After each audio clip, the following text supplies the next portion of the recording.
আজ বড্ড ফাঁকা লাগছে বল গঙ্গার ধারটা। রাত্রে গঙ্গার ধারে ঘুরতে ঘুরতে স্বপ্নকে জিজ্ঞাসা করল। স্বপ্ন ও রাত্রি সদ্য বিবাহিত যুগল। দীর্ঘ 4 বছর প্রেম করে তারপর খুব ধুমধাম করে ওদের বিয়ে হয়। রাত্রি সবসময় চেয়েছিল ওদের বিয়েটা যেন বাড়ির সকলের আশীর্বাদে হয়, তাই হয়েছে। স্বপ্ন একটা দোকান চালায়, বাড়িতে বাবা মা আর দিদি। দিদির বিয়ে হয়ে গেছে, ওরা এখন 4 জন। বিয়ের আগে যে জায়গাটায় ওরা জমিয়ে প্রেম করত সেখানেই আজ এসেছে বিয়ের পর একটু সময় কাটাতে। রাত্রি বলল, ওই দেখো মন্দিরের ওই পাশটা কি সুন্দর, চলো ওখানে যাই। স্বপ্ন বলে উঠল, রাত্রি তোমার ওই দিকটা এখনো ভালো লাগছে? ওই জায়গাটার কি আর দরকার আছে? ওরা যে জায়গা নিয়ে কথা বলছে সেখানে ওদের প্রথম জড়িয়ে ধরা আর উষ্ণ ঠোঁটের ছোঁয়ার আদান প্রদান হয়েছিল। রাত্রি বলল, শোনো, আমাকে আজ পেয়ে গেছো বলে এই ছোট ছোট জায়গায় স্মৃতিগুলো কি ভোলা সম্ভব? স্বপ্ন হাসতে হাসতে রাত্রিকে নিজের 2 বাহুর মধ্যে এনে বলল, তুমি সত্যি পাগলি বাবু, আমি মজা করছিলাম। এই সমস্ত স্মৃতি কি কখনো ভোলা যায়? আমি তো তোমাকে রাগাচ্ছিলাম। এরকম ছোট ছোট মজা খুনছুটি করতে করতে ওদের অনেকটা সময় কেটে যায়। ওরা ফেরার পথে একসাথে ফুচকা খায়, সেই পুরানো গলির মোড়গুলোতে হাত ধরে ঘুরে বেড়ায়। স্কুলের পাশের মাঠের দোলনায় রাত্রির দোল খায়। এই করতে করতে বাড়ি ফিরে প্রায় রাত 8টা। বাড়ি ফিরে রীতিমতো ক্লান্ত হয়ে পড়ে ওরা। বাড়িতে মা বাবা আছেন। রাত্রি চেঞ্জ করে আসে মায়ের কাছে। সম্পর্কে শাশুড়ি মা হলেও নিজের মায়ের মতো ভালোবাসে রাত্রি। লীলা দেবী ঘরেই ছিলেন। রাত্রিকে আসতে দেখে বললেন, হলো তোদের ঘোরা? কেমন লাগলো? অনেকদিন পর গেলি ওখানে। মা, একটু তোমার কোলে শোবো, খুব ক্লান্ত লাগছে বলে রাত্রি মায়ের কোলে শুয়ে পড়ে। মা মেয়ের অনেক গল্প হয়, অনেক আদর করেন লীলা দেবী রাত্রিকে। তারপর উনি বলেন খাওয়া দাওয়া করে রেস্ট নিতে।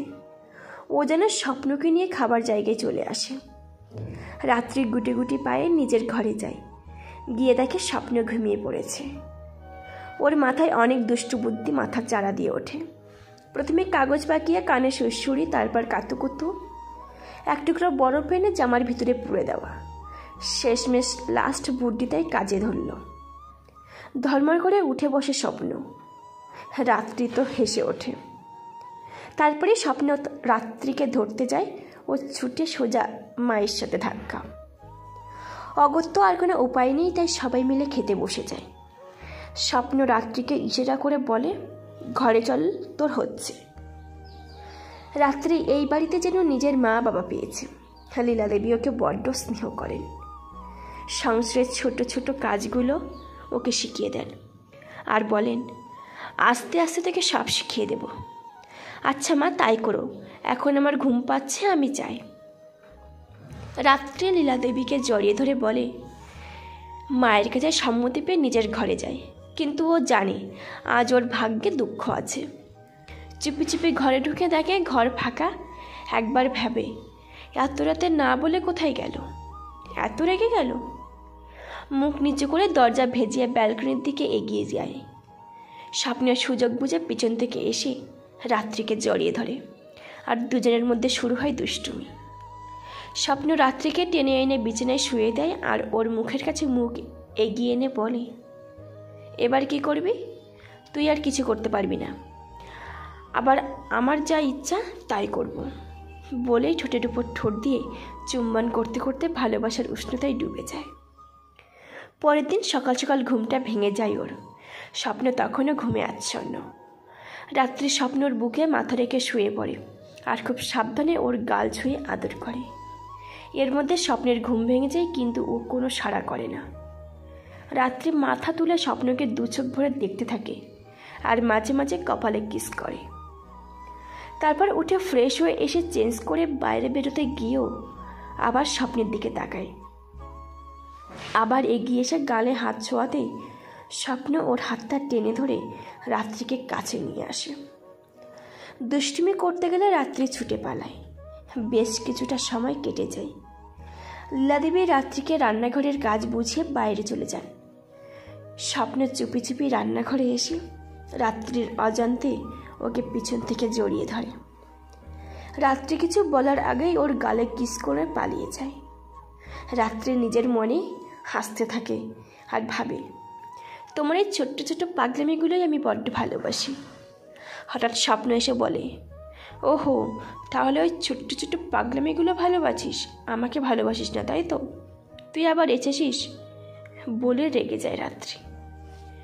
সেদিন রাত্রে স্বপ্নে বাড়ি ফিরতে অনেক দেরি হয়ে যায়।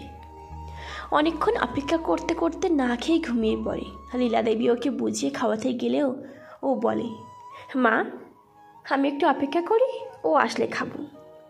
আর জোর না করে নিজের ঘরে চলে যায় লীলাদেবী। স্বপ্নে বেশ অনেকটা রাত্রে ফিরে দেখে রাত্রে জড়সড় হয়ে খাটের এক পাশে বসে ঘুমিয়ে পড়েছে। এলোমেলো চুল, মনে হয় কেঁদেছে। গুটি গুটি পায়ে এগিয়ে এসে মাথায় হাত দিতেই চমকে উঠে পড়ে রাত্রি। অন্য কিছু না বলে সোজাসুজি জিজ্ঞাসা করে, খাবে নাকি খেয়ে এসেছ? আমি একটা কাজে আটকে গিয়েছিলাম বাবু, বিশ্বাস করো, চলো খেয়ে নি বলে রাত্রির হাত ধরলেই রাত্রি খুব রেগে রিয়াক্ট করে আর হাত ছাড়িয়ে নেয়। রাগারাগি করে কেউ কিছু খায় না। বিছানায় এপাশ ওপাশ করতে করতে রাত্রি ব্যালকনিতে গিয়ে দাঁড়ায়। পিছন পিছন স্বপ্নও যায়। রাত্রিকে পিছন থেকে জড়িয়ে ধরে বলেন, রাগ করেছিস? খুব ঠান্ডা স্বরে উত্তর আসে, না তো। আমি জানি তুই খুব রেগে গেছিস, কিন্তু জানতে চাইলি না কেন আজ এমন দেরি হলো? কথা বলেই স্বপ্ন রাত্রিকে নিজের দিকে ঘুরিয়ে নিল। রাত্রির চোখ ছলছল করছে। রাত্রি বলল, তুই তো আমাকে একটা খবর দিতে পারতি, আসতে কেন দেরি হবে? আমি তোর জন্য অপেক্ষা করছি, তুই তো জানিস সেটা। স্বপ্ন আর কিছু বলে না, শুধু ওকে বুকের মধ্যে জড়িয়ে ধরে আদর করল।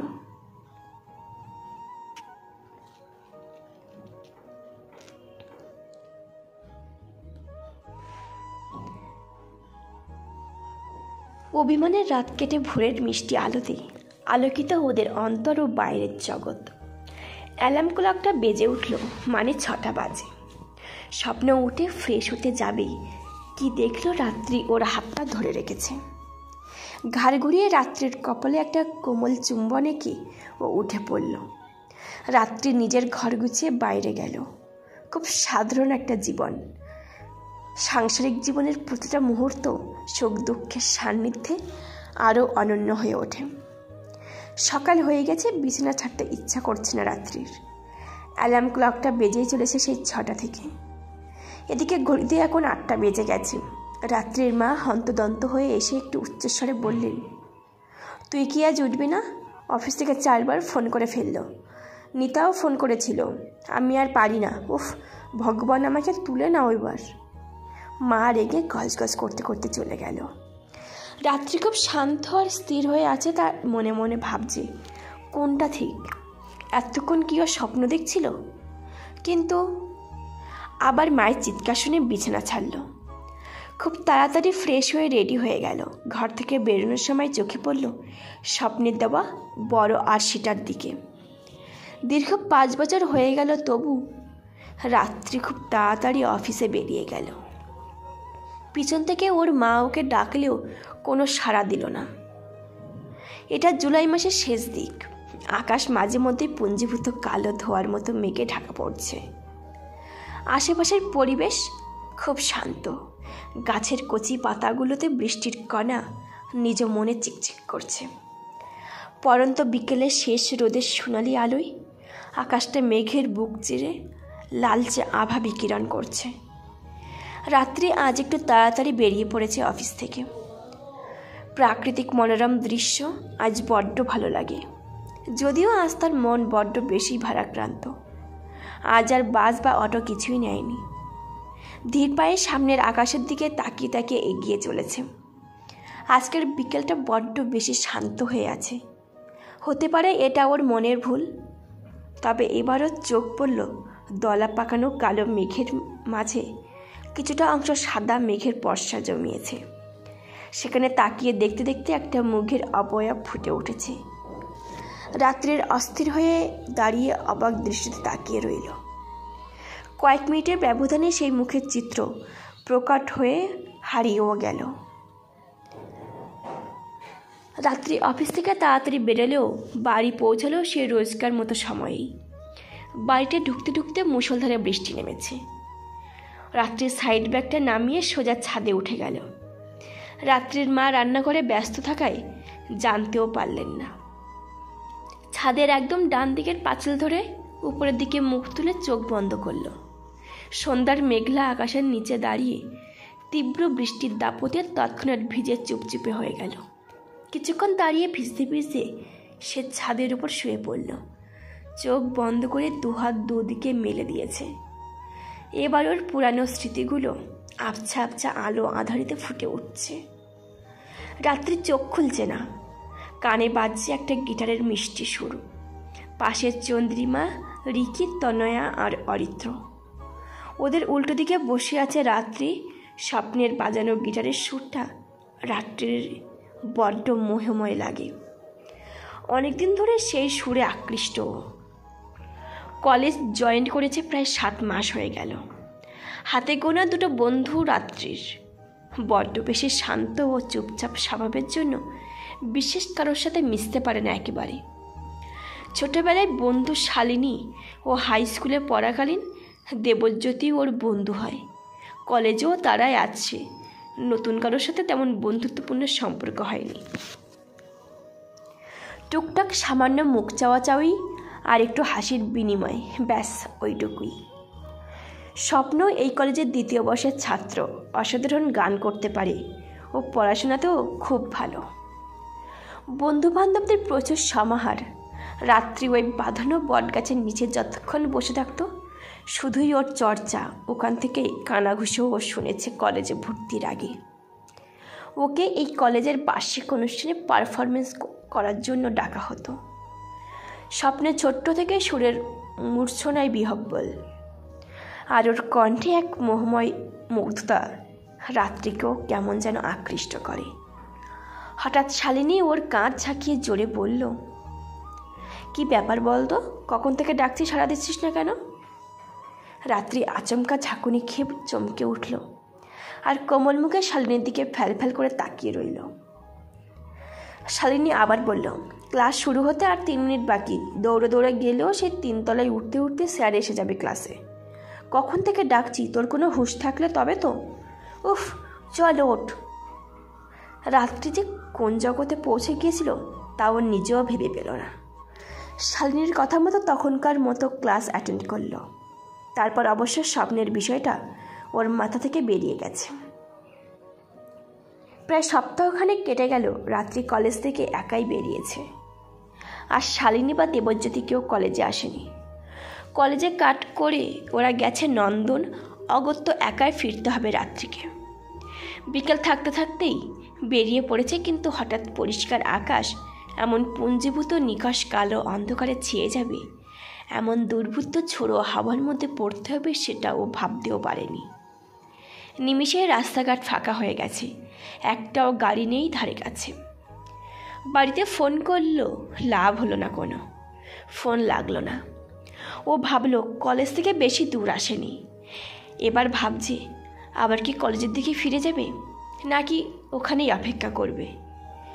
যদিও ওই টিনের চালাটার অবস্থা শোচনীয়। 7-5 ভাবতে ভাবতে এদিক ওদিক তাকাতে গিয়ে দেখে স্বপ্ন দাঁড়িয়ে ওর পাশে। চোখে বোধহয় কিছু পড়েছে ওর। চোখ রগড়াতে রগড়াতে চোখটা খোলার চেষ্টা করছে। তারপর রাত্রির দিকে ঘুরে বলে ওঠে, এক্সকিউজ মি, একটু হেল্প করবেন প্লিজ। রাত্রি নিজের রুমালটা বের করে এক হাতে স্বপ্নের চোখের উপরে পাতাটা তুলে হালকা করে ফু দিল। প্রথমে কিছুই দেখতে পাচ্ছিল না। কয়েক সেকেন্ডের মধ্যেই চোখের ভিতরে একটা কালো ক্ষুদ্র কণা দেখতে পেল। সযত্নে সেটা বের করে আবার একবার ফু দিয়ে বলল, এবার দেখো তো ঠিক আছে কি। স্বপ্ন দীর্ঘক্ষণ চোখ ঘষাতে চোখটা লাল হয়ে গেছে।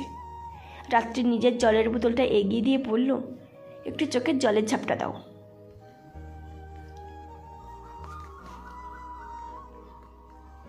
স্বপ্ন বোতলটা এক হাতে নিয়ে অন্য হাতে ধরে রাখা গাড়ির চাবিটা পকেটে ঢুকিয়ে হাতে জল ঢেলে চোখে মুখে দিতে থাকলো।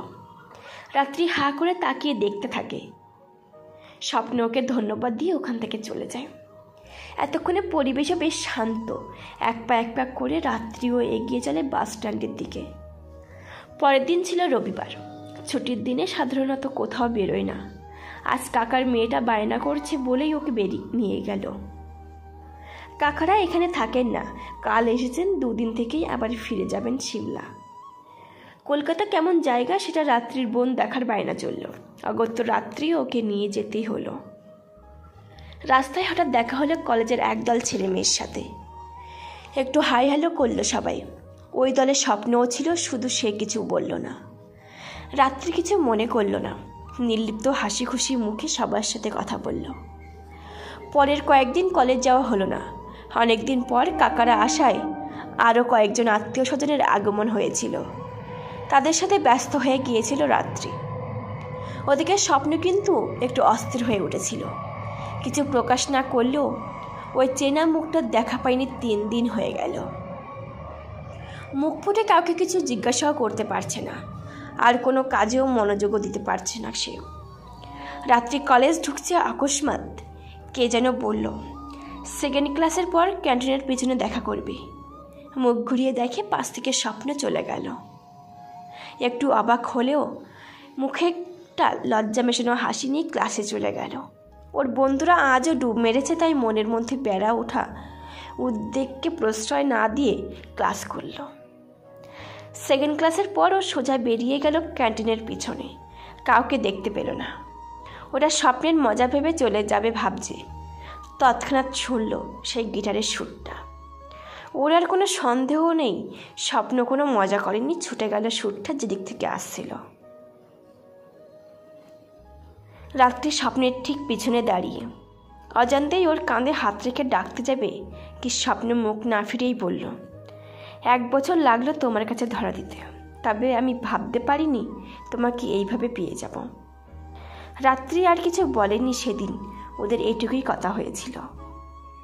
রাত্রি 2 ঘন্টা গান, সামান্য হাসি, লজ্জা মেশানো দৃষ্টির সমারোহ।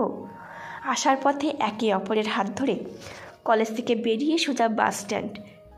2টো বাসে উঠে দুজনের দুদিকে চলে যাওয়া। এইভাবেই অনেক অপেক্ষার পর ওদের মনের মিলন হয়।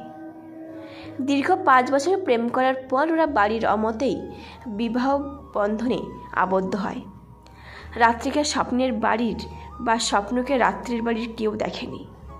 সব ঠিকই ছিল। বিয়ের 2 মাস পর ওটা বেড়াতে যায় কাশ্মীর। অদ্ভুত এক সুন্দর জায়গা, এক মায়া জড়ানো বন্ধন চারপাশে।